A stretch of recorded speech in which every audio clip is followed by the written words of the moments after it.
Coming up next, we've got, Marty Snyder. He isn't the only one flexing his muscles in the studio. No, he's not. That's because WWE superstar Wade Barrett.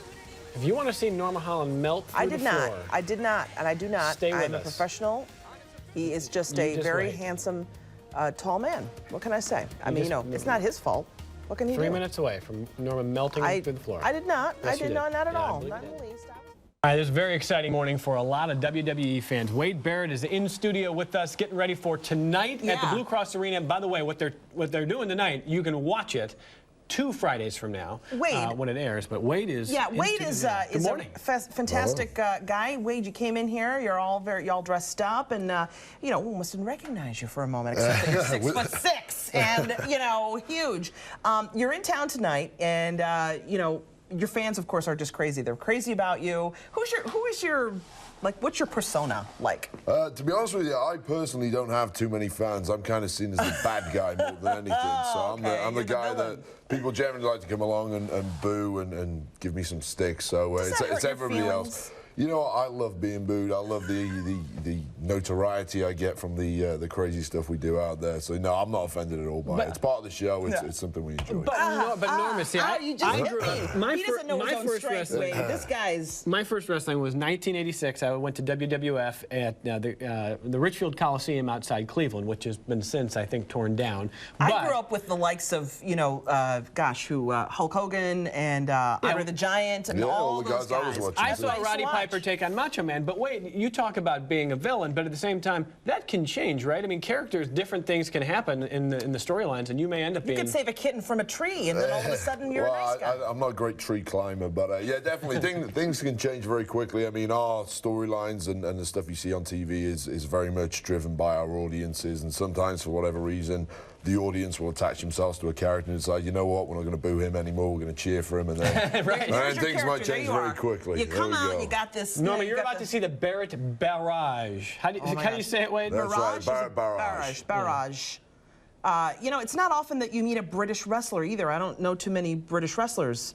Perhaps I live in a cave, though. Maybe there are more. Yeah, I mean, it used to be pretty popular in the UK in the 60s and 70s. I mean, like these, like wrestlers like you, though. Yeah, I mean, it kind of died out in the UK for a little while, and the American scene kind of took off and became huge in the 80s, and that's when I grew up, and I became a huge fan of the guys you mentioned, the Andre the Giants, the Roddy Pipers, Macho Mans. That's what we used to watch, There was a guy, the British Bulldog, Davey Boy Smith. Oh, love the British Bulldog. My personal hero. He grew up just down the road from where I Heart was Foundation from. and British Bulldogs. Yeah, my absolutely. gosh. So. All right. So your persona as being the villain, but when you start speaking, you're so proper in the way that you speak. How do you act like a gentleman, the English gentleman that you are, but at the same time, you're this big tough guy in the ring who's going to take people out.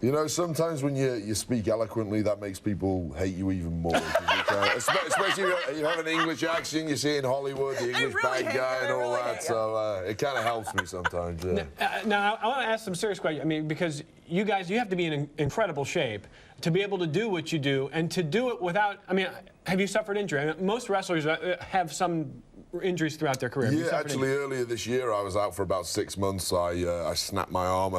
Another wrestler landed on it, and it kind of snapped back the wrong way. So that was a pretty nasty injury. I've got a 12-inch scar up my back from where I tore a muscle, and they had to reattach that. I was out for 9 months previously. So yeah, it's a very dangerous game, although what we're doing is entertainment. We always tell people don't try this at home, especially the parents that are out there. If you see your kids playing around, it's... and the kids love to, They love to do what they see on TV, but, you need to make sure, look, it's very dangerous. Although we get up every time, well, not every time, but most of the time we get up and we walk away fine. We're highly trained. We're effectively stump people in a way. So, you need to make sure kids at home, they aren't doing this stuff. Did you play any other sports when you were growing up? I mean, did you play basketball? I mean, did they play basketball in England? I don't know. Yeah, what did you do? Basketball Rugby or football? I did a bit of rugby, proper football. But yeah, soccer, as you like to call it. I was a very, very big soccer player, a very tall soccer player. And the older I got, the bigger I got, the slower I got, and then I realized I can't play soccer anymore. I need to find something else. So then wrestling came along. Wrestling came along, and it was perfect. I was kind of the perfect fit. Oh, I'm so stoked. We got 1 minute left. He's going to be at Blue Cross Arena tonight. What's it like for you meeting your fans because they love you? I mean,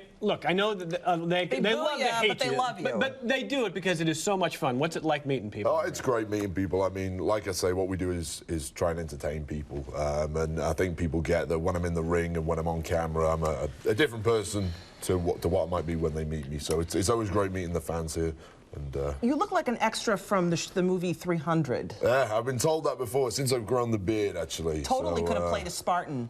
Maybe. Stop flirting, Norma. Could you say, slow down, You're not going to get a Barrett vibe. Could you say, this is Sparta? This is Spartan. Oh, I love it. Wade, so nice to meet you. Thank you very much for having us on. Cheers, Wade. Thank you. Thank you. Blue Cross Arena tonight. You're going to watch it 2 Fridays from now. Local headlines next. Notice they put me between the two of them because, you know, they were